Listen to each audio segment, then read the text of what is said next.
Pode me chamar de Dona Zefa, Zefa da Luz, como me chamavam lá em Amarante, no Piauí, por causa da fé da minha mãe. Essa menina nasceu com um anjo na testa, ela dizia. Pois é, o anjo caiu cedo.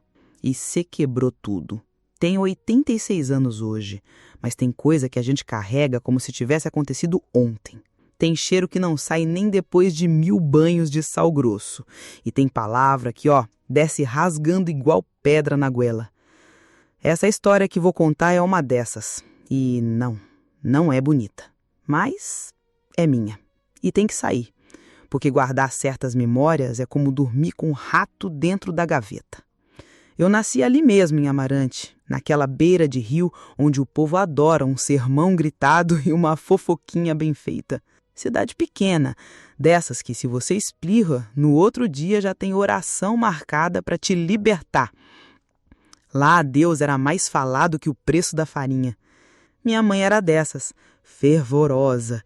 Dizia que foi salva das garras do capeta quando caiu de um cavalo e sobreviveu com só um arranhão.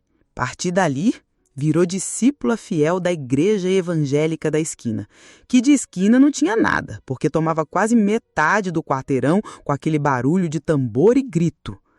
Eu cresci no meio de oração, jejum e medo. Tudo era pecado. Rir alto, cruzar perna, deixar cabelo solto, olhar para o lado errado. Até sonhar era coisa do inimigo. Tinha dia que eu acordava suada porque tinha sonhado com uma mangueira cheia de fruta. E minha mãe dizia que era o fruto proibido me tentando. Ah, claro, porque até no sonho eu tinha que ser santa. Ela vivia dizendo que eu era diferente. Zefinha, você tem luz, minha filha, você vai ser usada pelo Senhor. Ela repetia com aquele olhar de quem já estava me vendo na capa da revista da igreja, com o véu na cabeça e a Bíblia na mão. Eu queria mesmo era brincar de boneca com as meninas da rua, correr atrás de pipa, fazer barro virar comida. Mas não, Deus tinha planos para mim, segundo ela. A gente era pobre de dar dó. Tinha dia que a janta era só farinha com água e um fiapo de esperança. Mas minha mãe sempre separava o dízimo antes de qualquer coisa. O do Senhor é o primeiro, ela dizia. E a gente comendo o vento, mas feliz porque Deus estava com o bolso cheio. O pastor da cidade era o tal do pastor Agenor. Alto, cabelo engomado, voz de trovão. Quando ele falava, o povo tremia. E ele adorava isso. Dizia que era autoridade espiritual. Mas eu sempre achei que tinha mais coisa naquele olhar dele, que demorava um pouco demais quando passava pelas meninas da igreja. Sabe aquele tipo de gente que sorri com a boca e ameaça com os olhos? Então, desde cedo ele começou a prestar atenção em mim. Mandava me chamar para ler salmo no púlpito, me elogiava na frente dos outros, dizia que eu tinha olhos de anjo. Uma vez apertou meu ombro com uma força estranha enquanto dizia: "Essa menina vai servir muito na obra." Minha mãe chorou de emoção. Eu quis sair correndo. Mas na época, falar isso era heresia. A gente não desconfiava de homem de Deus. A gente ajoelhava e agradecia. Aos poucos começaram os convites. Zefinha vai ajudar na faxina da igreja. Zefinha vai organizar o louvor das crianças. Zefinha vai jejuar pelo avivamento. Eu vivia mais dentro da igreja do que em casa. E a cada vez que voltava, minha mãe dizia que Deus estava me preparando para algo grande. E eu só queria dormir sem ter que ouvir a ladainha de 3 horas no rádio. Foi numa manhã de domingo que tudo virou do avesso. A gente estava na cozinha, se é que aquilo podia ser chamado de cozinha, quando minha mãe largou o pano de prato, se virou para mim com o rosto brilhando de suor e disse: "Deus falou comigo, Zefinha." Olhei para ela com aquela cara de quem já sabe que vem bomba. Ela respirou fundo, segurou minha mão com força e completou: "Ele quer que você vá morar na casa do pastor Agenor, para servir na obra. Você foi escolhida, minha filha." Na hora me deu um enjoo. Não era enjoo de comida ruim, era enjoo de verdade, daqueles que vêm de dentro, de um lugar que nem nome tem. Fiquei muda. Minha mão suava na dela. Ela sorria como se tivesse ganhado na loteria. Eu só pensava: mas que obra é essa que arranca a filha de casa e joga na mão de homem? Ela continuou, como se estivesse me dando presente: "É uma honra, minha filha. poucas são escolhidas, a esposa dele vai cuidar de você, vai aprender tudo de Deus, vai ser grande, uma mulher de fé, uma serva pura. Eu quis perguntar: e você, mãe, vai me visitar? Vai sentir falta? Vai querer saber se comi, se chorei, se dormi bem? Mas calei, porque filho obediente não pergunta. Filha de crente aceita calada e ainda agradece. Naquela noite, ouvi minha mãe sussurrando com uma vizinha pela fresta da janela. Ele disse que vai ajudar a gente, um apoio mensal, para eu poder cuidar melhor dos outros meninos. Pois é, apoio. Palavra bonita para não dizer o que era. Eu entendi. Não era só Deus que estava fazendo a vontade dele, não. Tinha uns trocados envolvidos nessa fé toda. E eu era o pagamento. Não lembro da roupa que usei no dia em que minha mãe me entregou, mas lembro do calor, da garganta seca, do barulho da roda do carrinho de mão passando na rua, do jeito que o pastor Agenor apertou meu ombro quando cheguei na porta da casa dele. Agora você vai viver na presença constante do Senhor, ele disse. E eu só queria sair dali. A casa dele ficava numa parte mais alta da cidade, como se até no terreno ele quisesse mostrar que estava acima de todo mundo. Era grande, sim, bem maior que a tapera onde a gente vivia com goteira e galo cantando dentro do quarto. Mas tinha um vazio ali que nenhuma parede preenchia. Era limpa, cheirosa, organizada e gelada. Não do tipo que dá frio, do tipo que congela até o que é quente dentro da gente. A mulher dele, Dona Zilma, me recebeu com um sorriso miúdo, um daqueles que não alcança os olhos. Você vai dormir no quartinho ao lado da despensa. É mais fácil para acordar cedo e cuidar da casa. E pronto, me levou direto para lá. Nenhuma pergunta, nenhum abraço, nenhum bem-vinda. Só informação prática, seca, do tipo que corta. O quartinho tinha uma cama de madeira com um colchão que rangia até com o vento.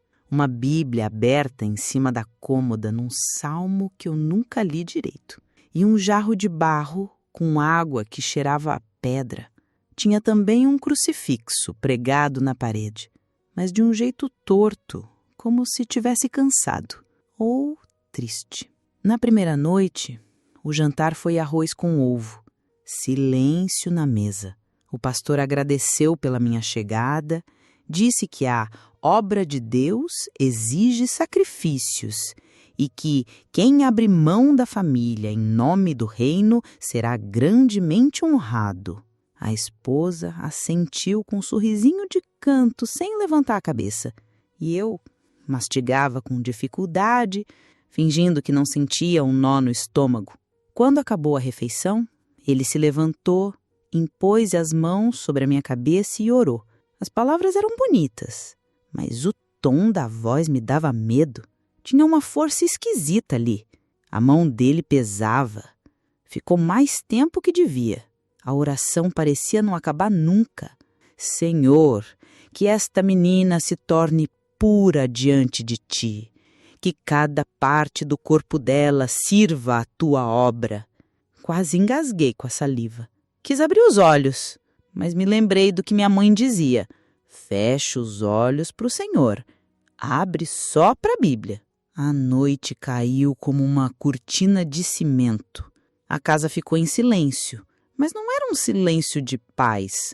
Era um silêncio que gritava, sabe? Que parece esconder coisa.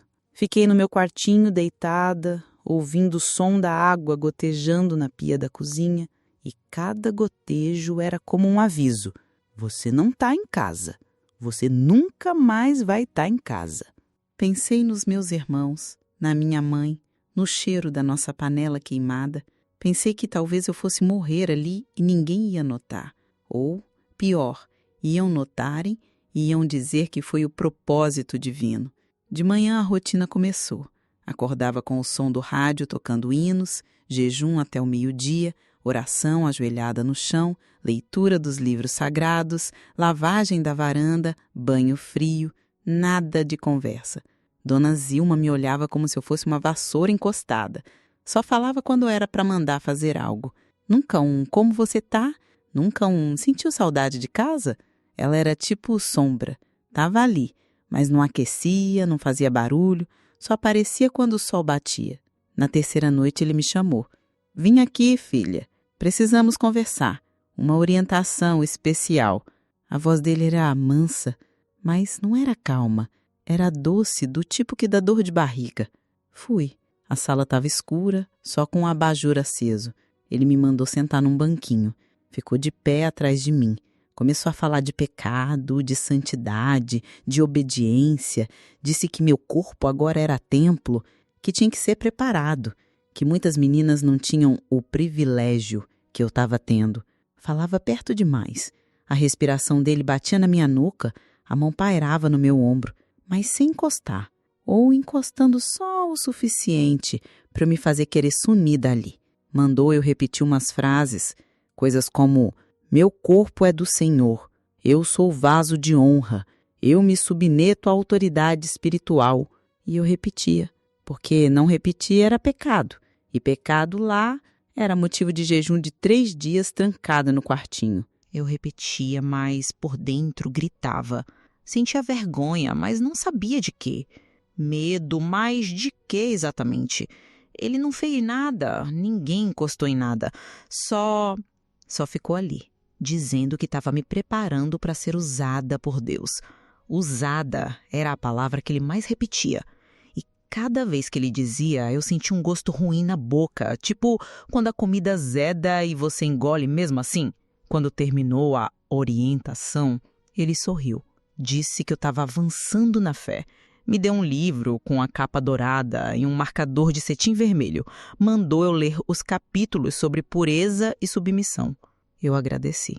Simulei gratidão, porque aprendia rápido que ali questionar era o mesmo que se perder. Voltei para o quarto com o estômago revirado. Olhei para o espelho rachado da cômoda e vi meu rosto. Não era mais o mesmo. Parecia que tinha envelhecido em 5 anos, em 2 dias. O olho estava opaco, a boca tremia sem motivo. Naquela noite eu não dormi, nem cochilei. Fiquei virando na cama, ouvindo o som dos passos dele na casa, o ranger das portas, a pia pingando. Era como se a casa respirasse sozinha, me vigiando, me lembrando que ali não tinha abraço, não tinha colo, não tinha ninguém.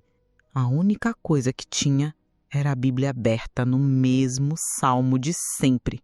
E eu comecei a odiar aquele salmo, porque ele olhava para mim toda vez que eu queria fugir. E é assim que começa, né? A gente entra achando que vai servir a Deus e percebe aos poucos que Deus não mora em toda casa com cruz na parede. O terceiro dia naquela casa me ensinou mais do que anos inteiros dentro da igreja. E não foi lição boa, não. Foi aprendizado enfiado goela abaixo, igual mingau quente quando a garganta já tá ardida. Ali, a gente aprendia a obedecer antes de entender. E se tentasse entender demais, era sinal de rebeldia. Começou devagar. Primeiro foi um Zefinha, varre a cozinha enquanto eu termino as leituras, dito por Dona Zilma com aquele jeito de quem estava pedindo um favorzinho. Depois, aproveita, passa um paninho no banheiro que o pastor vai receber uns irmãos à tarde. No início, eu achava que era honra. Servir ao homem de Deus é servir ao Senhor, minha mãe dizia e eu acreditava. Com fé cega. Fé de quem não aprendeu ainda a distinguir mandamento de exploração. Em menos de uma semana eu já cuidava da casa toda. Lavava chão, limpava janelas, tirava pó das prateleiras, areava as panelas de alumínio que ela nem usava, mas queria brilhando. Casa Santa não pode ter sujeira, ela falava, e eu esfregava com força até a palma da mão ficar vermelha. Você é forte, minha filha. Deus capacita os escolhidos.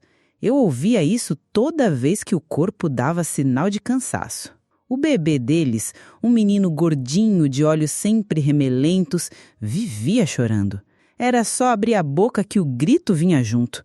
E quem era que tinha que acalmar? Eu. Trocava a fralda, dava mamadeira, ninava no braço enquanto lavava a roupa no tanque. Treinamento para maternidade santa, o pastor dizia. Você vai ser uma mulher de Deus completa. E eu, coitada, achava que estava mesmo sendo moldada. Não bastava cuidar da casa e do bebê. Dona Zilma ainda me chamava para arrumar o cabelo dela, escolher os vestidos, passar o ferro nas roupas dela e do menino. E tudo com oração antes. O Senhor abençoa quem serve com alegria. Eu sorria, porque sorrir era mais seguro do que demonstrar cansaço. Mas o corpo é bicho sincero.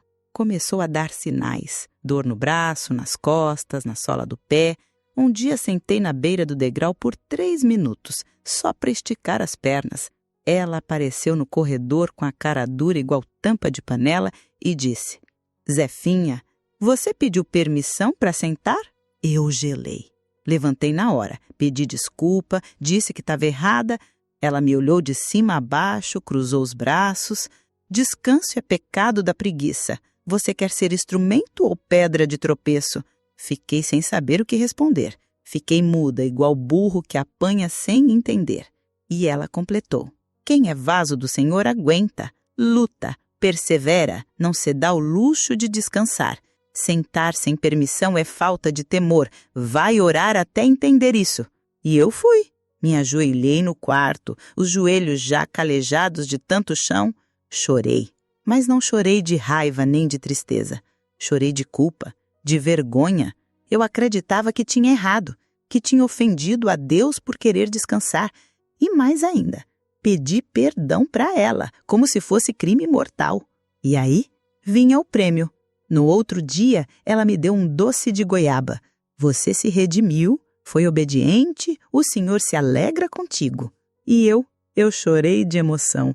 Achei que estava no caminho certo. Era sempre assim. Obedece, ganha bala, brinquedinho usado, uma colher de leite condensado. Reclama, castigo, oração em pé por horas, jejum de almoço e pior, desprezo. O silêncio dela era faca. Um dia, ela me deu um brinquedo que tinha sido do filho mais velho, um cavalinho de plástico quebrado, mas que ainda balançava. Disse que era presente de Deus pela minha fidelidade. Eu dormia abraçada naquele cavalinho como se fosse ouro e pedia a Deus para ser sempre fiel. Nem percebia que estavam me ensinando a ser escrava com palavras de fé. Com o tempo, passei a pedir permissão até para ir no banheiro, porque era isso que esperavam. O comportamento da serva perfeita, aquela que só se move quando autorizada, aquela que sorri quando apanha, que agradece quando é ignorada, aquela que chama de bênção o que é abuso. A primeira vez que desmaiei foi enquanto lavava a escada da entrada com sabão de soda, o sol rachando o telhado e eu ali, de cócoras, esfregando como se o chão fosse virar altar. Tudo escureceu. O corpo caiu duro. Quando acordei, ela estava com a cara fechada. Isso é falta de consagração, Zefinha. Se teu espírito fosse mais forte, teu corpo não desabava assim. E me mandou jejuar no dia seguinte. Eu aceitei com a cabeça baixa, achando que era prova de fé. Fiquei o dia todo sem comer, limpando janela com a mão tremendo. Ganhei, à noite, um pedaço de doce de leite e um abraço curto. Você passou mais uma prova, ela disse. E eu me senti vitoriosa, me senti santa, me senti útil. Só que não era nada disso. Eu era só útil para eles, não para Deus. E não sabia. A mente da gente é fácil de dobrar quando a fome é constante. E ali a fome não era só de comida, era de afeto, de voz suave, de alguém dizendo: "Você tá bem?", sem intenção por trás. Mas isso eu só fui entender depois, muito depois. Porque naquele tempo, ser obediente era sinônimo de ser amada. E eu, com aquela alma pequena, queria amor mais do que qualquer coisa. Mesmo que para isso eu tivesse que apagar a mim mesma, um pedacinho por vez. Se você chegou até aqui, não se esqueça de se inscrever no canal, deixar o seu like e de me dizer de onde é que você está me ouvindo. Tinha dia que eu achava que ia morrer de cansaço. E no outro já estava de pé, vestida de branco, com a Bíblia na mão, pronta para fingir que era feliz. O povo via, aplaudia, chorava até, mas ninguém enxergava o teatro. E teatro era o que mais se fazia naquela casa. Um tempo depois que me acostumei com a rotina de criada disfarçada de serva, o pastor Agenor decidiu que era a hora de mostrar a obra de Deus através da minha vida. Palavras dele. Na prática, ele queria plateia. E eu era a peça principal. Deus quer te usar como profetisa mirim, ele disse, sorrindo como quem dá um presente. Eu, com os dedos cheios de sabão e a mente toda confusa, só balancei a cabeça, porque ali dizer não era pecado. Dizer tô cansada era murmurar. Dizer não entendi era falta de fé. Então eu dizia sim com a cabeça, enquanto por dentro torcia para aquilo ser só mais uma fase. Mas não era. Era só o começo. No culto seguinte, lá estava eu, na frente da igreja, vestidinha de branco, pé descalço, cabelo preso com laço e a cara mais lavada do mundo. O pastor me chamou de filha espiritual. Disse que me acolheu quando fui rejeitada pela vida e que agora eu era vaso escolhido. Ela não é só uma menina, irmãos. É uma guerreira do céu, uma ferramenta da unção, ele gritava. O povo vibrava, aleluia pra cá, glória a Deus pra lá. E eu, no meio daquilo tudo, senti uma vontade doida de sumir, porque eu sabia que não era nada aquilo. Eu era só a menina que esfregava o chão e ganhava bala quando não reclamava.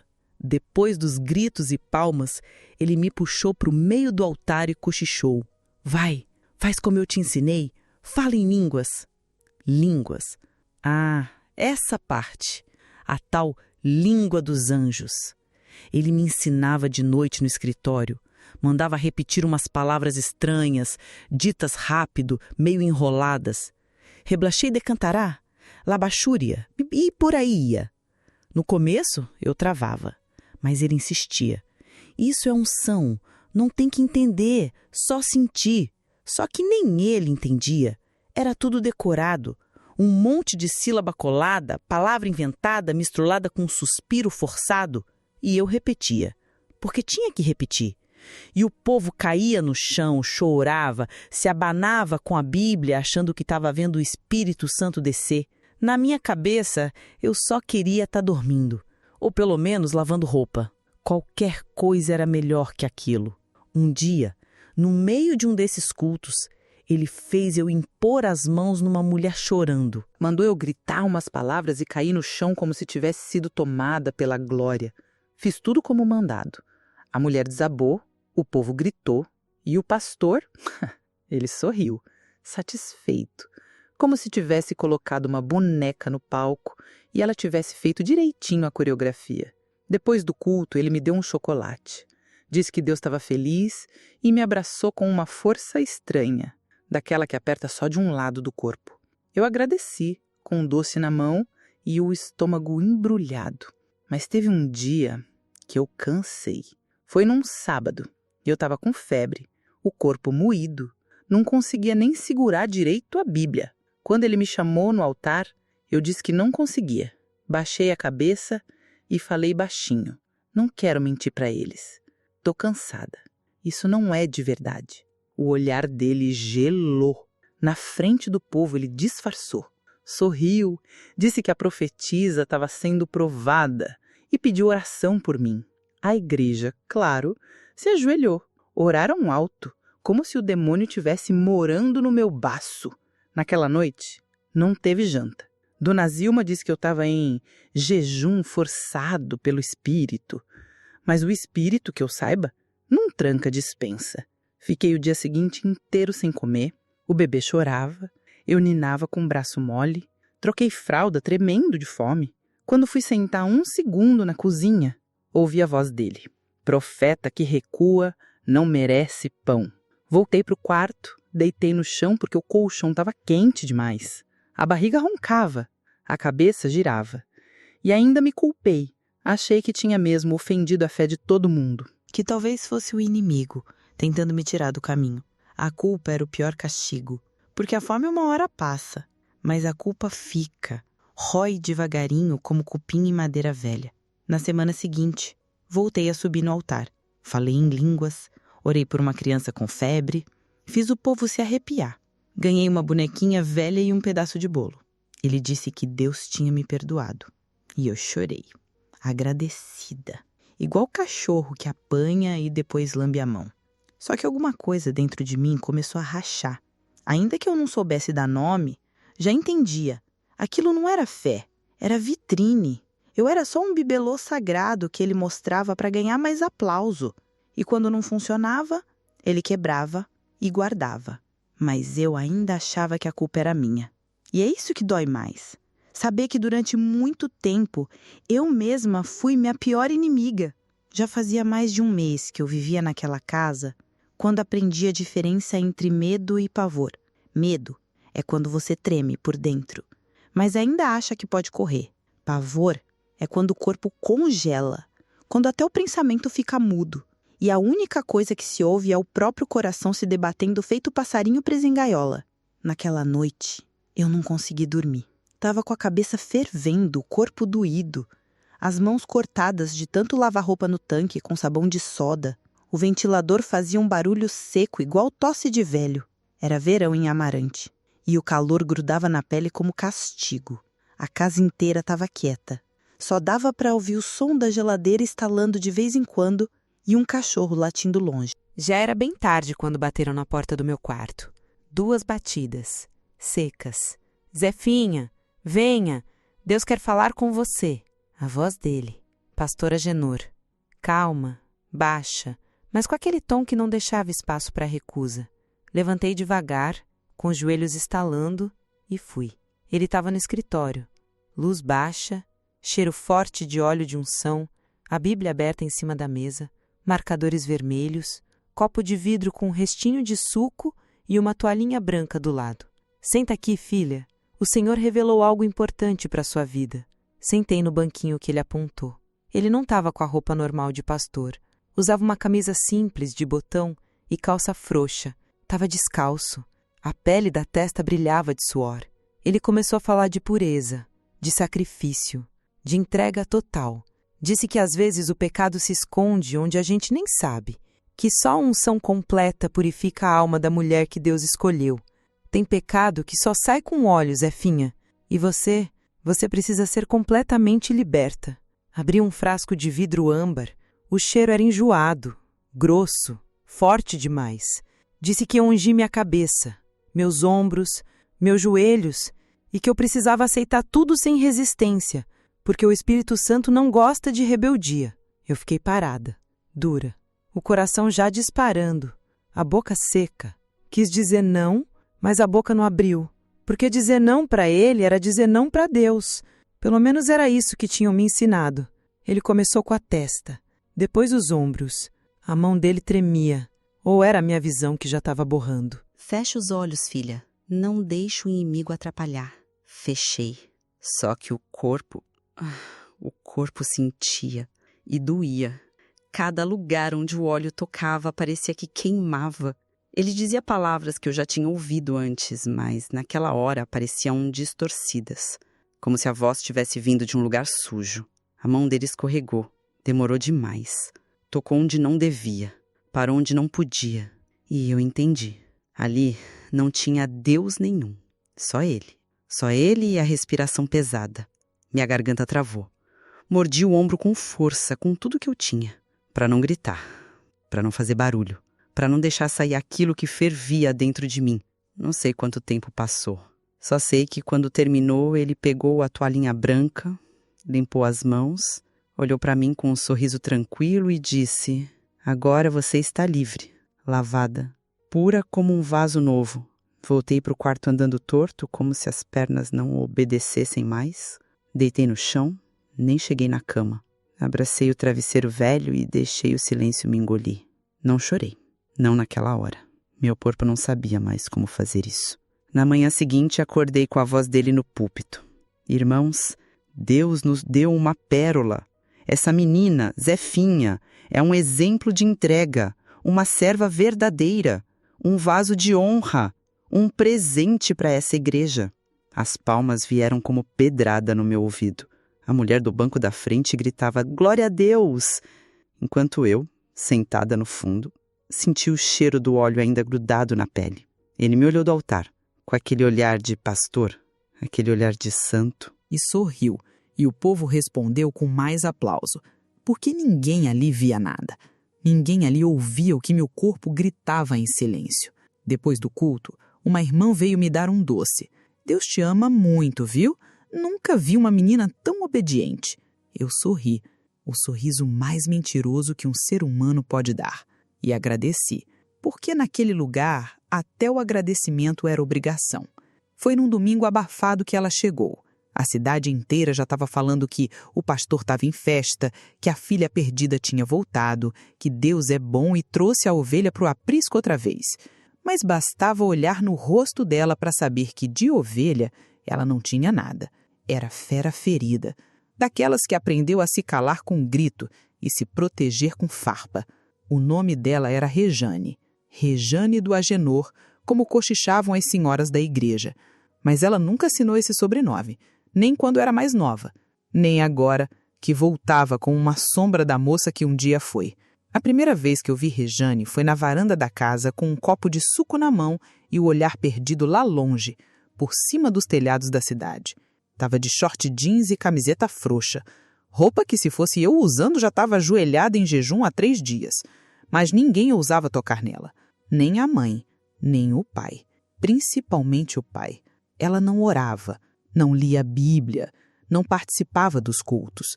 Ficava ali escondido, fumando atrás da casa e olhando para mim com um tipo de tristeza que eu não entendia. Uma tristeza que parecia velha. Foi numa tarde de calor grosso que ela falou comigo pela primeira vez.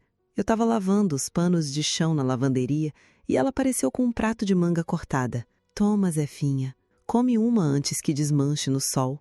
Fiquei olhando com medo. Disse que não podia, que estava em jejum, que o pastor não deixava. Ela riu. Um riso sem graça, meio engasgado. Ele não precisa saber de tudo, né? Comi, em silêncio.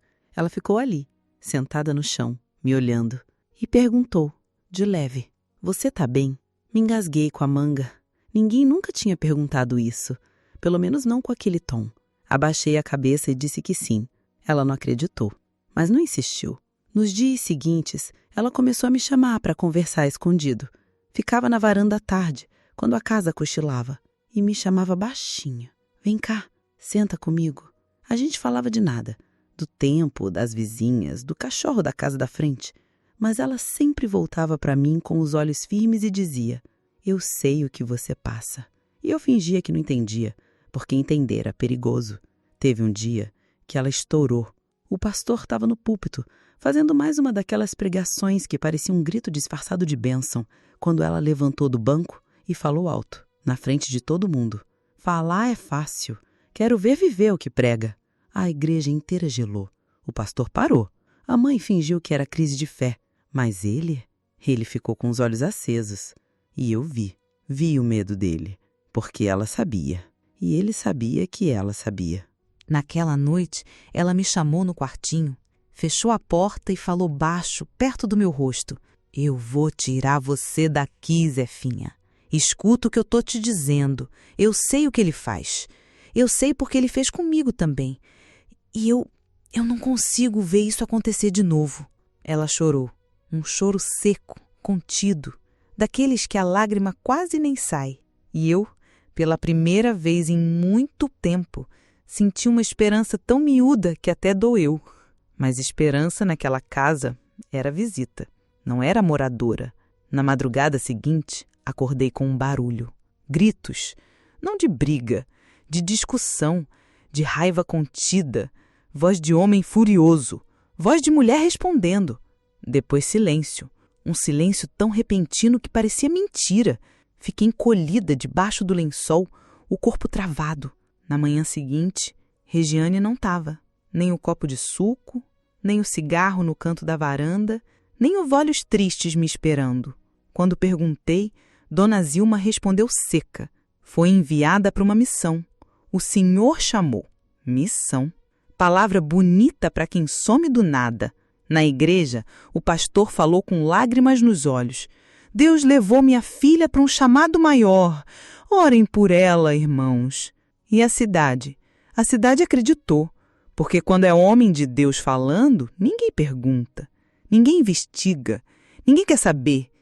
E eu perdi a única alma que tinha olhado para mim como gente, a única que tinha me visto por dentro. Mas o olhar dela ficou, gritando dentro de mim: eu sei o que ele faz. Depois que Rejane desapareceu, a casa mudou de tom. Antes era só silêncio e ordem. Depois virou guerra fria. Até os móveis pareciam ter raiva de mim. O pastor Agenor não me olhava mais com aquele sorriso de vitrine. Agora era olhar duro, olhar que corta. Dona Zilma, então, se antes já era seca, agora parecia feita de pedra.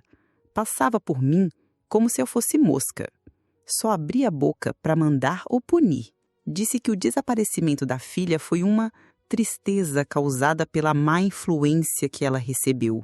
Você contaminou ela com pensamentos impuros, com murmuração. Foi você que plantou dúvida na cabeça da serva.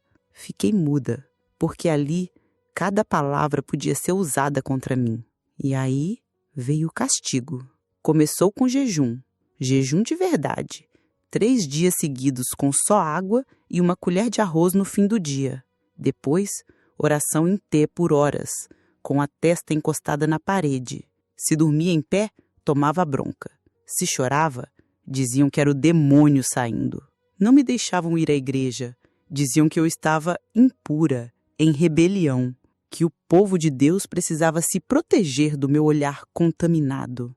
Eu só estava confusa, vazia, magra. O trabalho aumentou. Como se limpar o chão da cozinha não fosse mais suficiente. Agora tinha que esfregar telhado, limpar por baixo da casa, desinfetar a latrina com escova de dente. E ainda sorri. Um dia, Dona Zilma me chamou com aquele tom de quem já decidiu tudo. Hoje você vai limpar o quarto do fundo do quintal. Travei. Aquele quarto sempre foi trancado. Sempre. Desde que cheguei naquela casa, ninguém falava dele. Era o tal depósito de coisas antigas, mas com medo até no nome. Como se o que estivesse lá dentro fosse mais do que poeira. Sim, senhora, respondi, como sempre. Obediência automática. Corpo automático. Ela me deu a chave, um pano velho e um balde de água. Joga tudo fora o que tiver podre. E não demora. Não gosto de gente que se perde no tempo. Fui andando devagar até o fundo. A porta de madeira era grossa, antiga. Tinha marcas de unha, como se alguém já tivesse arranhado ela por dentro. Virei a chave, respirei fundo e empurrei. O cheiro foi o primeiro tapa. Era azedo, um misto de mofo com abandono. Tinha caixas empilhadas, cobertores embolorados, brinquedos antigos e mais silêncio. Aquele silêncio pesado que não é paz, é aviso. Entrei. A luz era fraca, uma lâmpada pendurada por um fio torto. A poeira dançava no ar. Cada passo fazia o chão ranger. Comecei a limpar devagar, mexendo nas coisas com cuidado. Boneca sem olho, meias sujas de criança, cadernos rasgados. Tinha até uma sandalinha infantil toda encolhida, como se tivesse sido esquecida ali há séculos. E no meio da bagunça, um espelho trincado. Quando olhei meu reflexo nele, juro por tudo, por um segundo, achei que não era eu. Tava com o rosto fundo, os olhos apagados, como se eu já tivesse ido embora e só o corpo tivesse ficado. Continuei limpando, mas algo naquele lugar dizia que tinha mais, que tinha coisa enterrada ali, coisa que não dava para varrer com vassoura. E ali naquele quartinho esquecido, senti pela primeira vez uma angústia nova. Não era só tristeza, era premonição. Algo naquele lugar ainda respirava. O calor daquele dia parecia ter sido cozinhado direto no inferno. Não havia vento, não havia sombra e nem o tempo parecia andar. A única coisa que se movia era os suores correndo da minha nuca, descendo pelas costas, ensopando o vestido gasto que eu usava fazia 3 dias.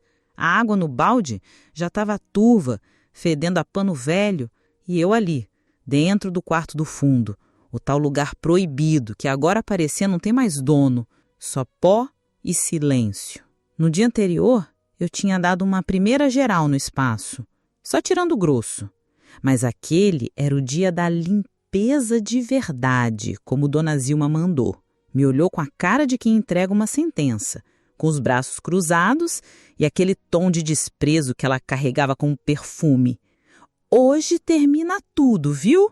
Varre, passa pano, joga água e vê se não demora. Esse cômodo é sagrado pra gente. Tem coisa aí que é da família. Família. Na boca dela essa palavra soava como pedra. Família de quê? De cúmplices? Entrei de novo naquele quarto adafado, que mais parecia um depósito de assombro. A porta rangeu, como se pedisse desculpa. O ar era denso, pesado, com um cheiro de guardado molhado, madeira podre, pano embolorado e qualquer outra coisa que não devia ter nome. Fui abrindo as caixas empilhadas uma a uma. Roupas infantis, brinquedos com as pernas quebradas, potes com tampa torta, bíblias rasgadas. Numa delas encontrei um sapatinho azul, com o nome Rejane escrito por dentro com caneta. A sola estava descolando e só de pegar ele se desfez um pouco, quase como a lembrança da própria dona. Mais profundo, havia uma estante enorme de ferro encostada na parede dos fundos. Pesada, com uma lona grossa em cima. Parecia que ninguém mexia nela há anos. A base dela estava coberta de caixas, panos, baldes, e por mais que aquilo tudo fosse uma pilha de entulho, dava para sentir que ela escondia alguma coisa. Fui empurrando as caixas devagar, arrastando as coisas com a vassoura, abrindo espaço. De repente, ouvi um som seco, um fungado, tipo uma respiração. Parei na hora, mãos congeladas, a espinha reta, os olhos vitrados. O som voltou, baixo, choroso. Me aproximei. O barulho vinha de trás da estante, quase imperceptível, como se o choro estivesse com vergonha de ser ouvido. Tem alguém aí? Minha voz saiu baixa, mais por medo do que por cuidado. Silêncio. A cabeça já criava tudo, rato, gato, alma penada, um demônio, sei lá. Mas aí veio a resposta. Zefinha? O mundo parou. A voz. Era a voz dela. Rejane. Sou eu, Zefinha. É você aí? Minha garganta travou, a mão tremeu, me ajoelhei de frente à estante tentando enfiar o rosto numa fresta entre os panos. Só dava para ver escuridão, mas a respiração dela agora era nítida, baixa, curta, desesperada. Rejane, meu Deus, é você mesmo? Ele me trancou aqui, me acorrentou, Zefinha. Disse que eu estava com o diabo, que eu estava tentando destruir a obra dele, que eu não podia sair daqui até Deus me curar. Ela chorava, e o choro dela era uma faca sem ponta, que doía do mesmo jeito. Eu pedi ajuda, gritei, mas ninguém escuta. Essa casa é muda, Zefinha. Aqui a gente morre em silêncio. Fiquei de joelhos, encostada na estante, o corpo inteiro latejando. Eu vou te tirar daí, juro por Deus. Eu vou dar um jeito. Não fala alto, se ele ouvir, ele não vai ouvir. Eu vou dar um jeito, espera. Tem um vão aí embaixo. Empurra água, qualquer coisa. Eu tô há dias só com um pão velho que ele joga uma vez por dia e a água fede. Corri até o balde. Peguei o pano mais limpo, molhei e enfiei no vão por debaixo da estante. Do outro lado, ela puxou. Ouvi o som dela chupando o pano como se fosse vida. Volta aqui hoje à noite, Zefinha, quando eles dormirem. Traz algo que corte ferro, um alicate, uma serra, o que der. Tô presa com corrente no pé, corrente grossa, igual cachorro. Fiquei em choque. A imagem ardeu no peito. Rejane, a única pessoa que me viu, que tentou me salvar, presa como bicho. Tá, eu vou trazer. Eu vou pensar em alguma coisa. Eu juro por tudo. Se você não voltar, eu morro aqui. Fechei os olhos. A cabeça rodava. A garganta engolia seco. Antes de sair, ela falou mais uma coisa, baixinho, como uma confissão. Ele faz com você o que fazia comigo? Demorei a responder. Faz. Silêncio. Então é por isso que a gente vai sair daqui, juntas ou mortas. Levantei devagar. Saí do quarto trancando a porta por fora como se nada tivesse acontecido. Andei até o tanque. Lavei roupa com as mãos já calejadas e o corpo funcionando no automático. Mas por dentro já estava em fuga. Cada passo meu agora era um plano. Cada prato lavado era uma ideia. Cada respiro era um ensaio de liberdade. Aquela noite ia ser diferente.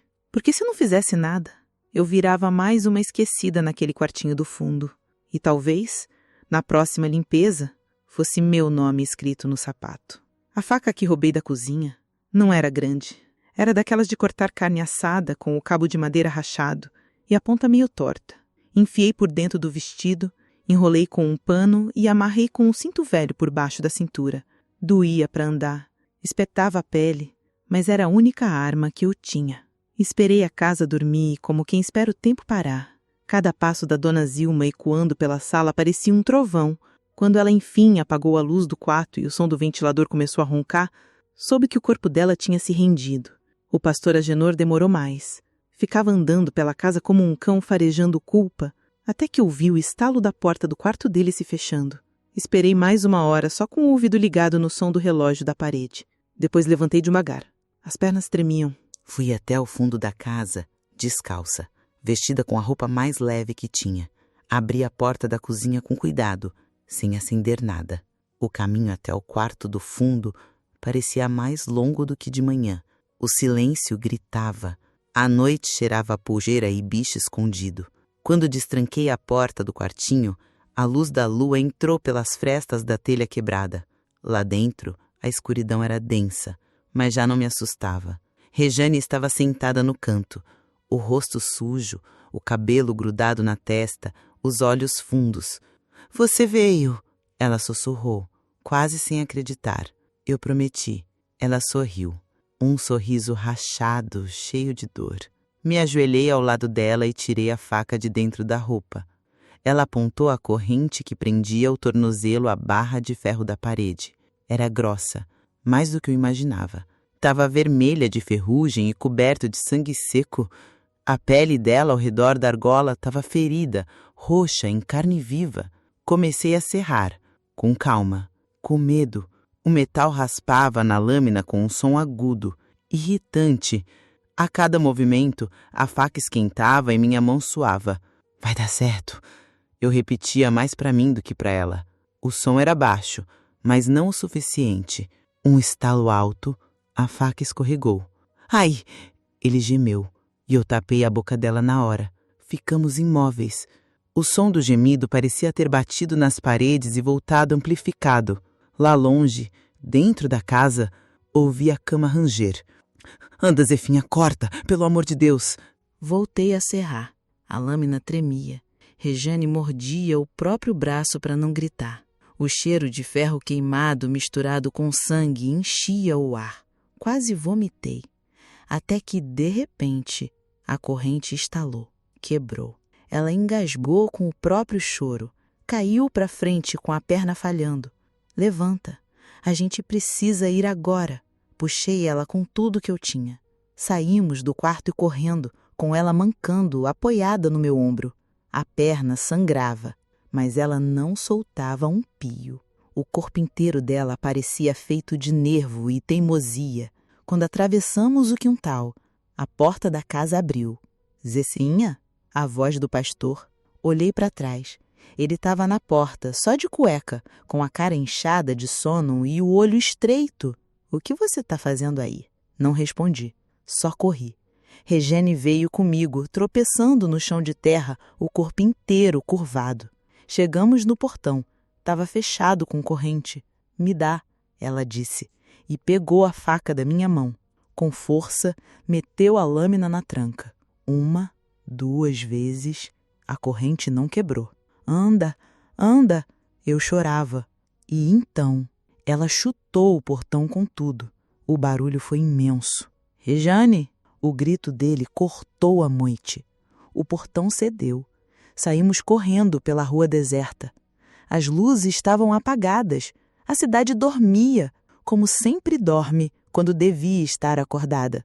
Corremos até o campo de terra atrás da escola, onde começava a trilha de barro que levava à estrada velha. O lugar onde ninguém ia de noite, onde só o mato escutava. Rejane caiu 3 vezes. A perna sangrava, arrastava, mas ela não parava. — Para onde a gente vai? Perguntei, sem fôlego. Qualquer lugar, menos de volta. A gente correu até o corpo não aguentar mais, até o céu clarear, até as pernas cederem. Quando paramos, sentamos no chão, ofegantes. Ela me olhou com a cara destruída, os olhos fundos de quem viveu tempo demais dentro de um buraco. Agora a gente existe, Zefinha. E eu chorei. Chorei pela primeira vez em paz.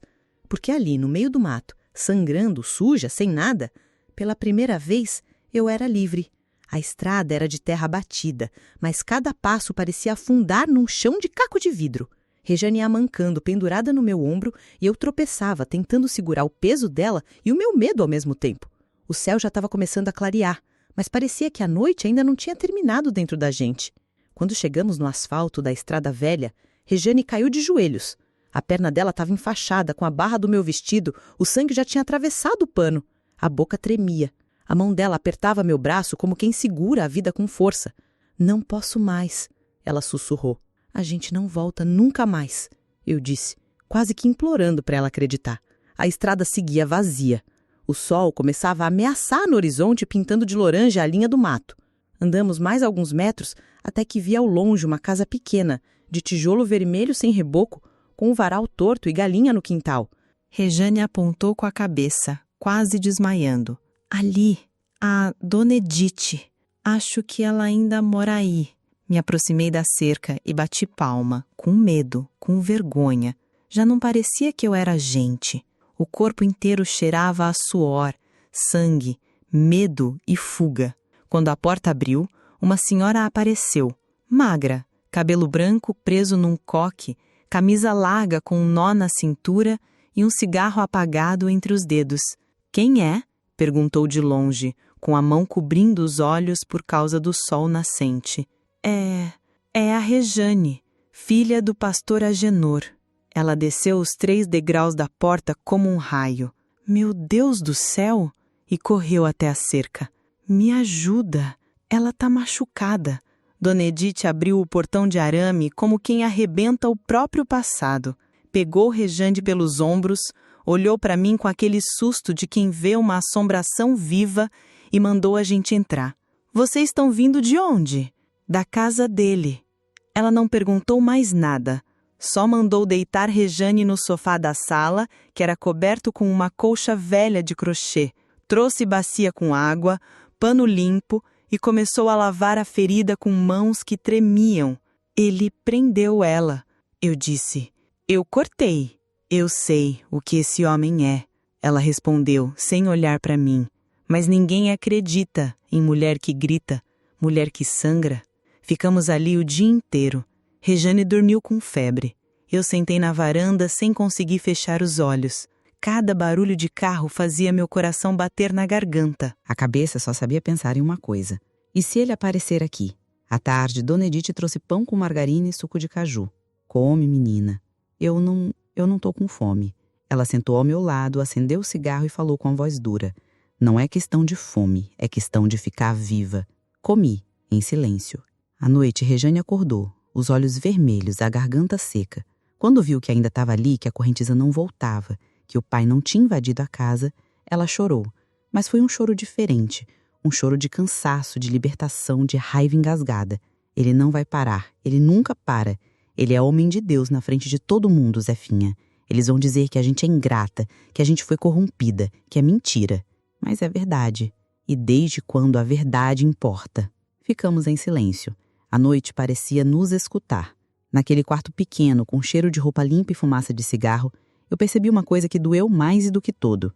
Fugir do pastor era fácil. Difícil era fugir dele, de dentro da gente. Ele estava impregnado na nossa culpa, nas palavras que ele repetia até virar lei, na forma que a gente olhava para o próprio corpo.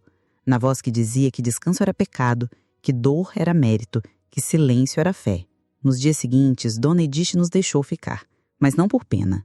Eu também fugi um dia, ela contou com a boca torta de mágoa. Mas fugi sozinha. Vocês têm sorte de ter uma outra. Rejane começou a melhorar devagar. A febre baixou, a perna sarava com dor, mas o olhar dela ainda estava lá no escuro do quartinho. Eu ajudava na casa, lavava roupa, varria quintal, dava milho para as galinhas. Mas à noite, quando deitava no colchão fino emprestado, O pensamento me levava de volta para o portão, para o som do ferro sendo cortado, para o grito que quase saiu e para o medo que nunca foi embora. E ali, entre o varal torto e o café com bolacha, entendi que liberdade não vem de porta aberta. Liberdade é quando a gente começa a desacreditar da mentira que colocaram dentro da gente. A cidade nova tinha nome de santo, mas cara de gente cansada. Era pequena, empoeirada, cheia de casa com um muro baixo e rua sem calçada. O ônibus nos largou na rodoviária, com um sol de rachar o couro e um cheiro forte de marmita requentada no ar. Ninguém olhou para a gente 2 vezes, e isso, naquela altura, já era uma bênção. Regênia ainda mancava um pouco, mas andava com teimosia. Tinha cortado o cabelo num pedaço de espelho na casa da dona Edith e agora usava uma blusa amarrada na cintura, como se quisesse esconder a perna machucada do mundo.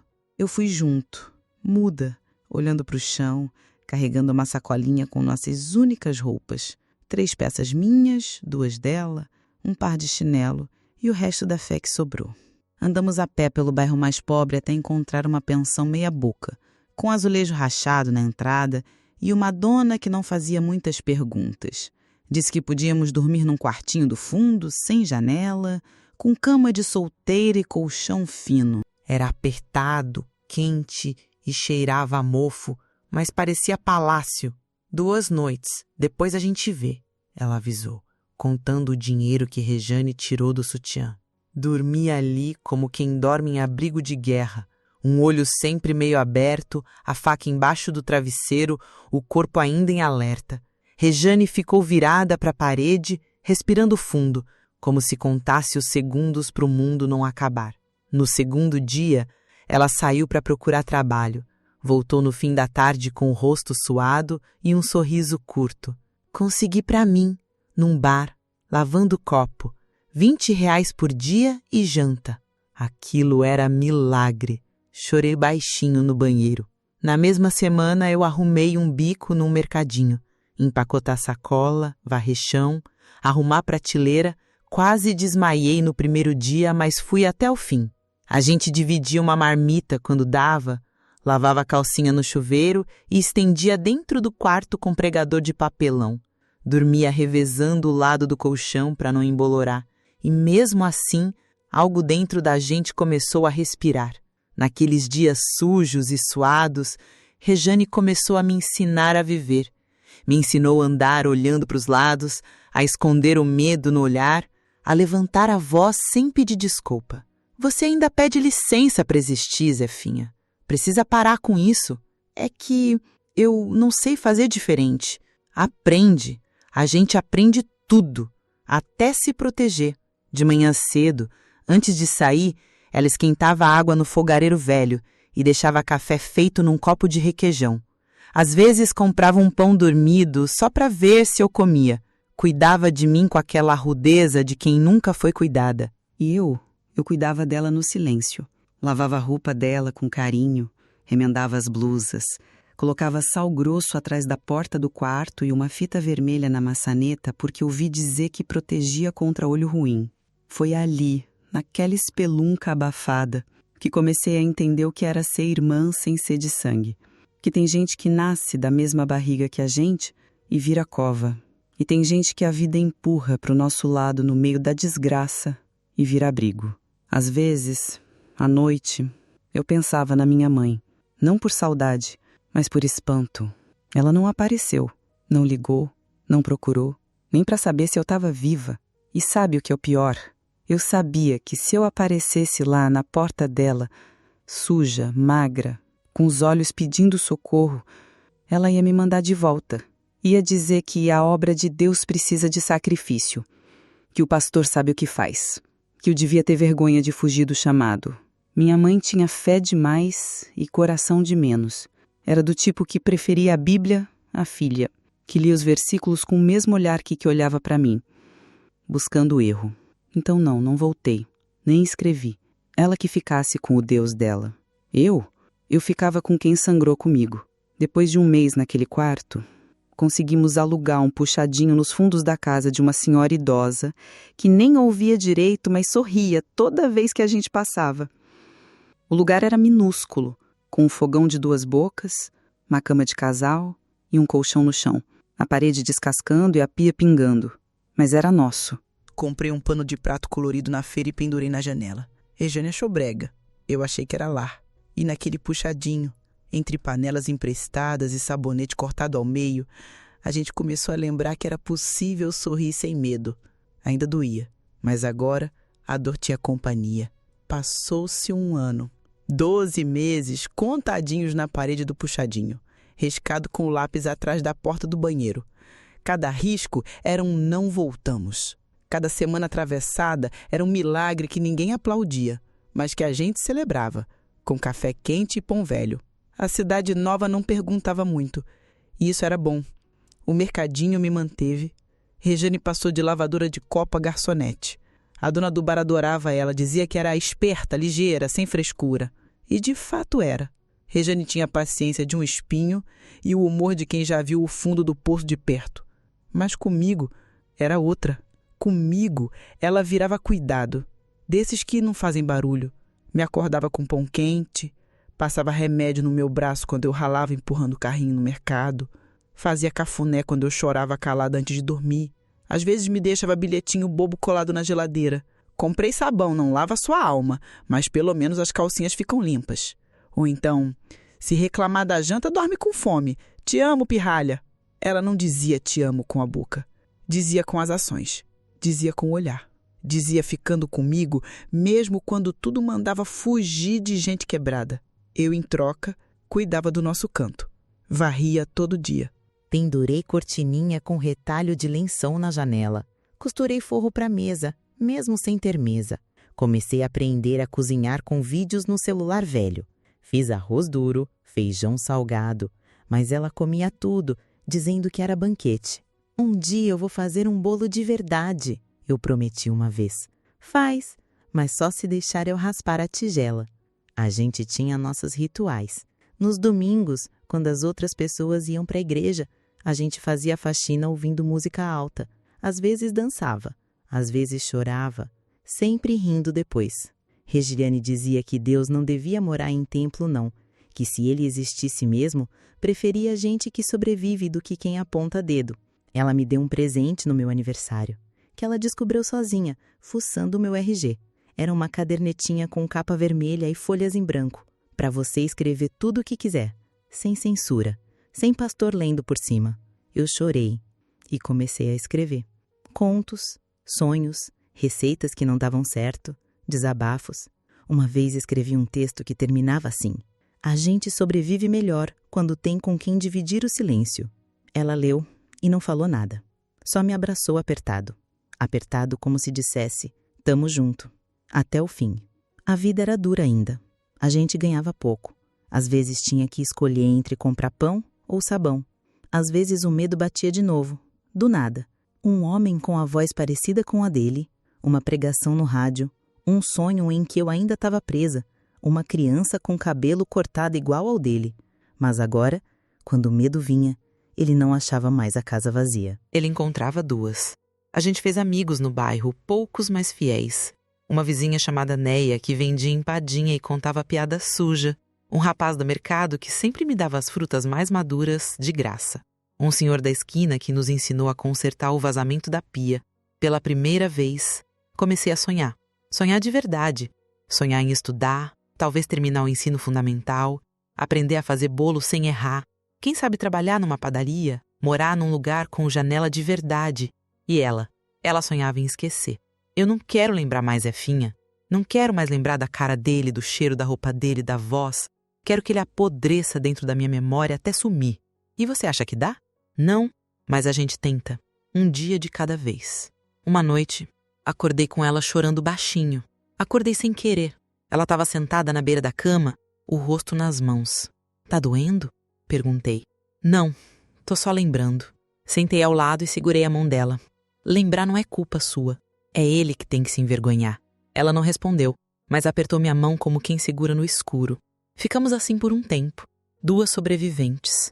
2 partes quebradas que, juntas, pareciam menos ruins.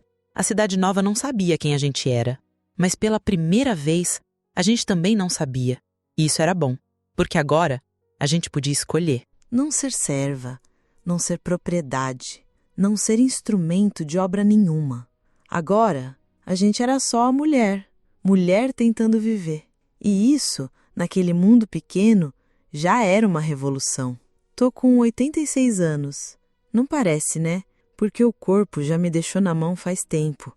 Caminho com bengala, falo devagar, a vista falha e a memória trega peça.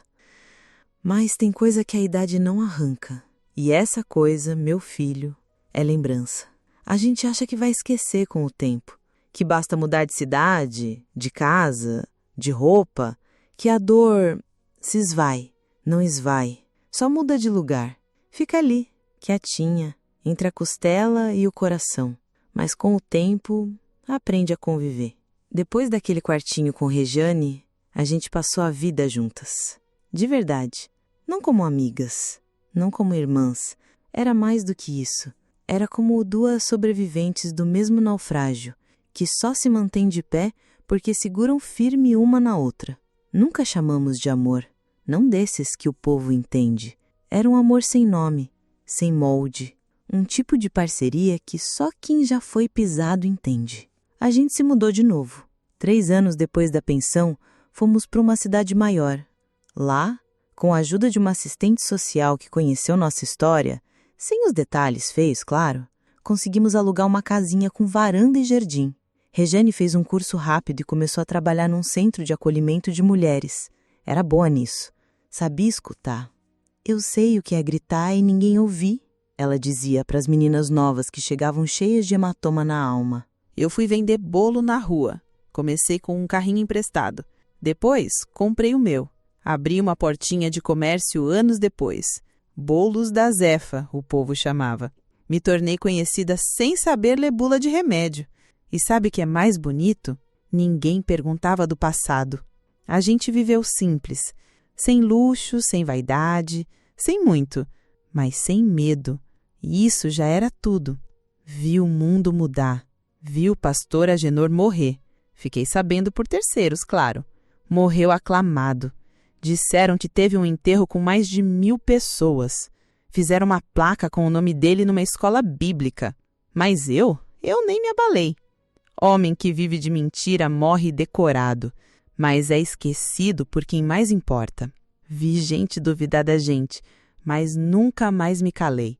Rejane também não. A gente aprendeu a não pedir desculpa por existir. Aprendeu a levantar o rosto, a dizer não, a não abaixar mais os olhos. Ficamos velhas juntas. Eu cuidei dela quando ela teve febre amarela. Ela cuidou de mim quando tive uma queda e fraturei o quadril. Ela perdeu os dentes de cima antes dos 60. Eu comecei a usar óculos grossos com 55.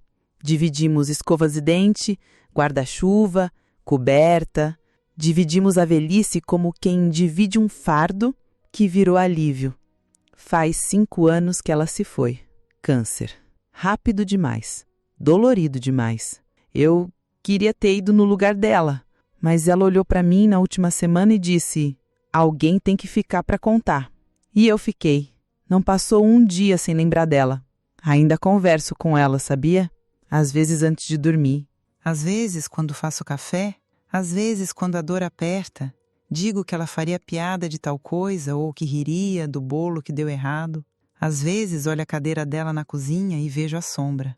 Sinto o cheiro do cigarro dela, do creme barato que usava no cabelo, da roupa velha que ela se recusava a jogar fora. Ela vive em mim, mais do que nunca. Hoje eu moro sozinha. Tenho um rádio que só pega chiado, uma cama de solteiro e uma TV que nunca entendi direito como funciona. Vem uma moça 2 vezes por semana me ajudar a tomar banho e limpar a casa. Mas fora isso, sou eu e as lembranças. Escrevi tudo isso num caderno velho que uma sobrinha distante disse que ia passar para o computador. Quero que leiam. Não porque minha história é especial, mas porque ainda tem menina presa por aí achando que é pecado querer liberdade, que acha que apanha porque merece, que acredita em pastor mais do que acredita no próprio corpo. Quero que elas saibam. A gente pode sair. A gente pode recomeçar. A gente pode envelhecer com a alma menos doída. Eu não tive filhos. Não me casei. Não construí nada do que dizem que mulher deve construir, mas construí a mim mesma. E isso já é mais do que esperavam de mim. Se me ouviu até aqui, obrigada. Você acabou de segurar a mão de uma velha que achava que ia morrer sem voz. Agora, você carrega um pedaço da minha verdade. E eu sigo em paz, porque vivi e sobrevivi com Rejane, comigo mesma, com cada cicatriz como prova. Se você chegou até aqui, não se esqueça de se inscrever no canal, deixar o seu like e de me dizer de onde é que você está me ouvindo.